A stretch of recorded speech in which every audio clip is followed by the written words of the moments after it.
ओम शांति 29/6/70। समर्पण का विशाल रूप। आप सभी अपने चारों मूर्त को जानते हो। आज बाप दादा हर एक के अभी संगम समय की, न कि भविष्य की, चार मूर्त एक एक में देख रहे हैं। वो चार मूर्त कौन सी है? अपनी मूर्त को जानते हो? कोई ने बताया। ये सब जो वर्णन किया, ऐसी मूर्त अब बनी नहीं हो, वह बन गई हो। कब बनेंगे? लास्ट सो फास्ट जाएंगे, ऐसा सोचा है। लेकिन लास्ट समय फास्ट जा सकेंगे? जितना बहुत समय से अपने को सफलता मूर्त बनाएंगे, उतना ही बहुत समय वहाँ संपूर्ण राज्य के अधिकारी बन सकेंगे। समझो, अगर कोई बहुत समय से सफलता मूर्त नहीं बनते हैं, तो उसी अनुसार राज्य का अधिकार भी थोड़ा समय ही मिलता है, संपूर्ण समय नहीं मिलता। जो बहुत समय से संपूर्ण बनने के पुरुषार्थ में मगन रहते हैं, वही संपूर्ण समय राज्य के अधिकारी बनते हैं। चार मूर्त कौन सी देख रहे हैं? ये भी संपूर्ण बनने का लक्ष्य है। एक तो देख रहे हैं ज्ञान मूर्त, दूसरा गुण मूर्त, तीसरा दान मूर्त और चौथा संपूर्ण सफलता मूर्त। सुनाया था ना कि सर्विस करना अर्थात महादानी बनना। तो हर एक की ये चार मूर्त देख रहे हैं। चार मुख का भी गायन है ना।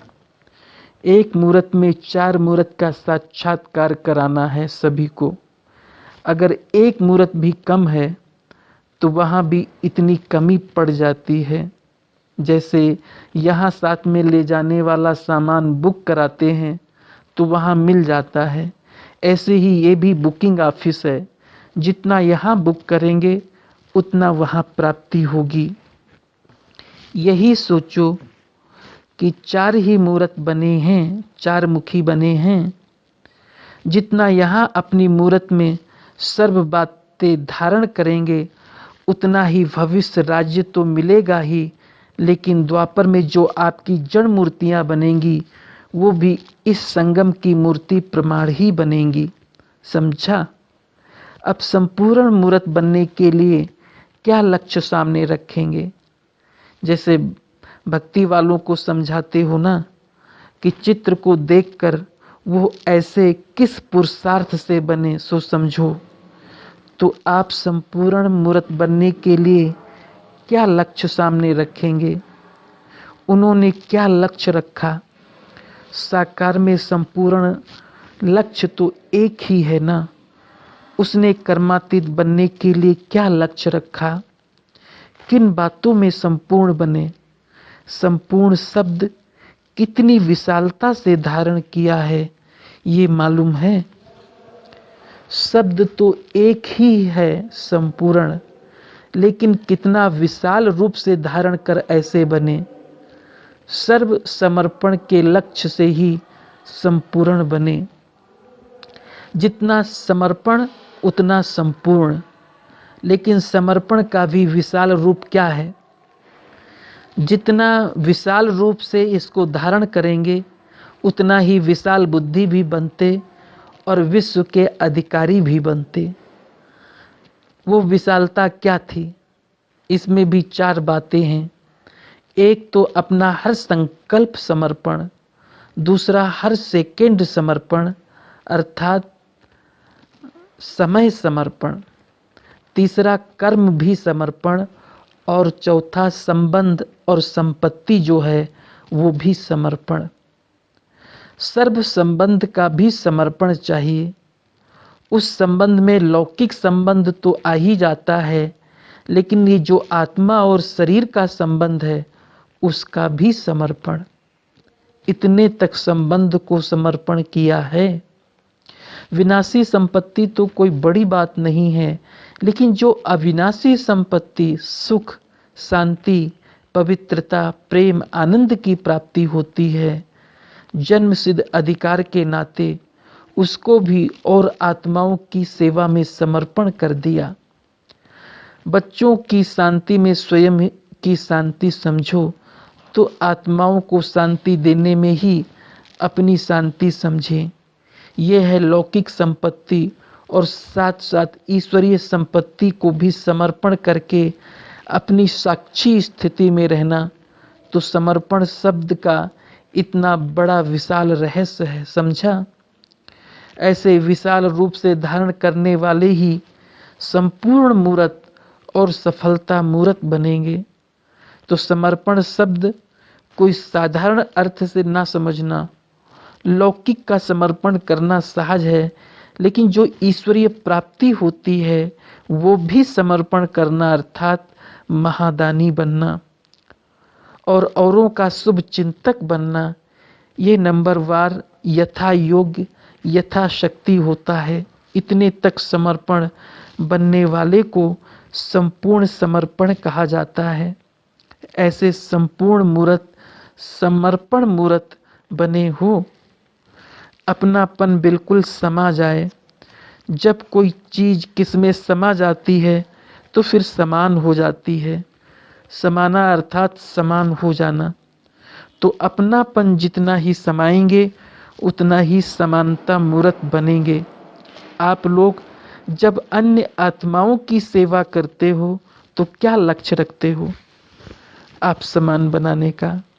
आप समान भी नहीं, लेकिन बाप समान बनाना है। आप समान बनाएंगे तो जो आप में कमी होगी वो उनमें भी आ जाएगी। इसलिए अगर संपूर्ण बनना है तो आप समान भी नहीं, लेकिन बाप समान बनाना है। जैसे बाप अपने से भी ऊंच बनाते हैं ना, बाप समान बनाएंगे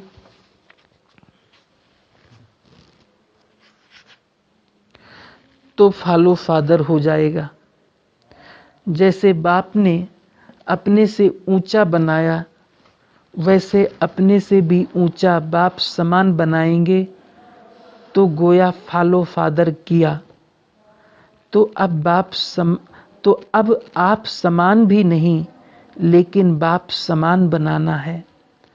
अगर आपने लक्ष्य ही आप समान बनाने का रखा तो उन्हों में भी बहुत कमी रह जाएगी, क्योंकि लक्ष्य ही आपने इतना रखा। इसलिए लक्ष्य सदैव संपूर्णता का रखना है। जो संपूर्ण मूर्त प्रत्यक्ष प्रख्यात हो चुके हैं उसका लक्ष्य नहीं रखना है। जो अब गुप्त है, प्रत्यक्षता में नहीं आए हैं, उनका भी लक्ष्य नहीं रख सकते, क्योंकि जैसी एम वैसा ऑब्जेक्ट होता है। तो एम को श्रेष्ठ रखेंगे तो प्राप्ति भी श्रेष्ठ होगी। अब तीसरी आंख सदैव ऊपर निशाने पर एक टिक लटकी हुई होनी चाहिए। जैसे कोई मगन अवस्था में होता है तो उनके नयन एक टिक हो जाते हैं, वैसे ये तीसरा नेत्र दिव्य बुद्धि का ये नेत्र भी सदैव एक टिक एक रस रहे। एक टिक अर्थात एक में ही टिका हुआ मगन रूप देखने में आए। तीसरे नेत्र का साक्षात्कार कैसे होगा? मस्तक से। मस्तक में झलक, नैनों में फलक देखने में आएगी।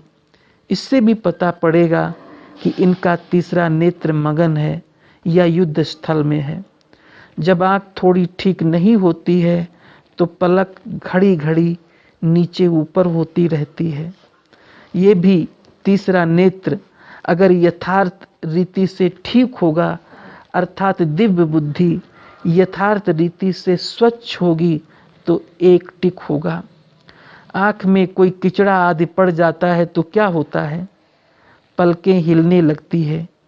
किचड़े की निशानी है हिलना। यथार्थ तंदुरुस्ती की निशानी है स्थिर हो जाना। वैसे ये तीसरा नेत्र सदैव एक टिक हो। ये साक्षात्कार आपके मस्तक से होगा, नैनों से होगा। तो चेक करो, हमारा तीसरा नेत्र जल्दी जल्दी बंद होता है और खुलता है, वह सदैव खुला ही रहता है। कोई भी याद में मस्त हो जाते हैं तो भी आंखें एकटिक हो जाती है। तो यहाँ भी संपूर्ण स्थिति में वही टिक सकेगा जो एक की ही याद में मगन होगा, नहीं तो नैनों के माफिक बंद होते खुलते रहेंगे, एक टिक नहीं हो सकेंगे। अगर कोई किचड़ा हो तो जल्दी निकालो, नहीं तो हंसी की बात सुनाएं। समझो, आपका कोई साक्षात्कार करता है और आपकी मूरत नीचे ऊपर होती रहेगी तो क्या साक्षात्कार करेंगे? जैसे फोटो निकालने के समय हिलना बंद कराते हैं ना, अगर हिला तो फोटो खराब। वैसे ही आपकी अवस्था हिलती रहेगी तो क्या साक्षात्कार होगा?